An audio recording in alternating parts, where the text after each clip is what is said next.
What's up, everyone? It's TurnerFan77, and I'm back with Comic Talk Pick of the Week for November 8th. And this was a light week for me. There wasn't a whole lot of books. There was some nice reads, but nothing that just stood out. That stood out to recommend, except for two titles. First title, I'm just gonna jump right into this. Is I took a little notes because there's quite a few stuff I need to cover. Batman 139, Dawn of DC. This is part one of Mind Bomb. This is written by Chip Zdarsky. He's a fantastic writer. He did a fantastic run on Daredevil for Marvel Comics, which I highly recommend. Which I think has been the best Daredevil run since Brian Michael Bendis. So go check out Marvel's Daredevil run by Chip Zdarsky. And this art is done by Jorge Jimenez. Oh, his art is fantastic. And I'll put an image of the cover up right here, I think. Right here, I think I'll put it right here. But anyway, this book, one, is written great and it is drawn great. And so when you have those two combinations for a comic book, it's really, really good. And that's why I had to recommend this one. This one, I'm going to give you a synopsis of the story for this book. This is part one, like I said, of Mind Bomb. Batman has been separated from the Bat family, which is the Robin, Nightwings, Batgirl, Oracle, because it's a big family. He's been separated from them since the end of Gotham War, which basically you saw Batman versus Catwoman. Catwoman wanted to do some things that Batman didn't agree with, and it caused a big conflict, but there's a reason why. In this book, they talk about the three Jokers. And the three Jokers was revealed, like, I don't know how many years ago, at the end of Justice League 50, I think it was issue 50. Batman gained access to the Mobius chair, and he asked him questions about the Joker, and the Joker said which one, or the Mobius chair said which one. There's three of them, and that was kind of a big reveal. I know they touched on the three Jokers in an out of continuity for the Black Label books, but they're finally bringing in the story of the three Jokers into regular continuity, and I'm excited about that. So continuing this book, Batman is hunting down the Joker because he murdered some people again.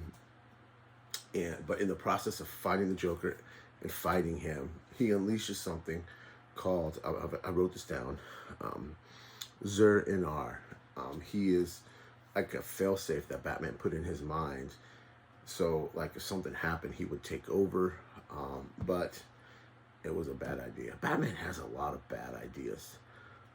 Good intentions, bad ideas. And he takes over his body.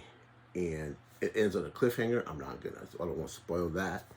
So I recommend you check out DC Comics Batman issue 139.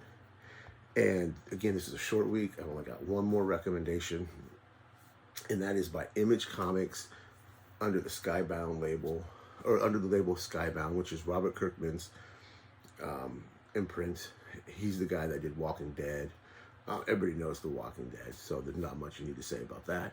But this recommendation is going to be Transformers #2.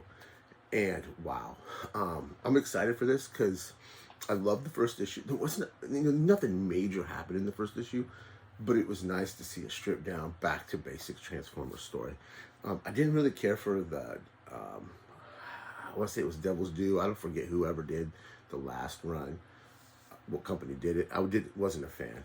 But this first issue, and then now this second issue, yeah, I recommend this book.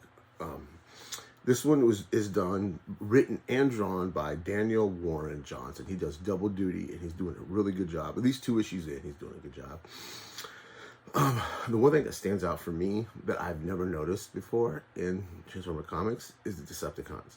They're killing people. I mean, like, brutally, which I like. I like that they showed these robots being evil, because they are evil robots.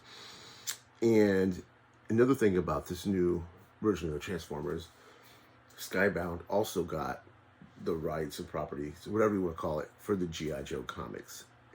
And in the same universe, their shared universe, and we see the first hints of G.I. Joe characters in this book. I'm not going to spoil which one it is.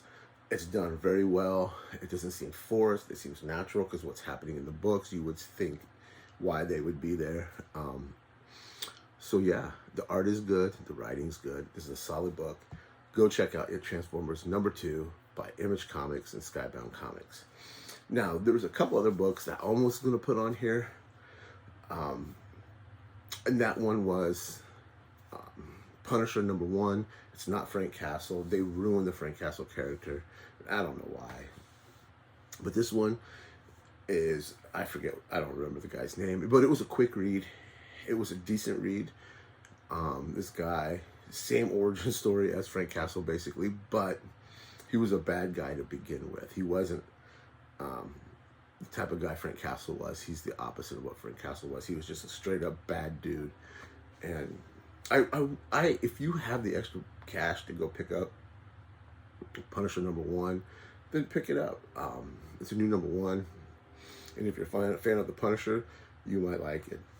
But that's it for my recommendations for November 8th for comic books this week. Remember, hit the like, hit the subscribe, turn your notification on, and I'm still gonna try to do this every week for comics. Last week there was nothing that came out that I could recommend, so I didn't do one. But hopefully next week we get a good batch of books because I love talking comics. And that's it, guys. Remember, be kind to everyone. Have a good day.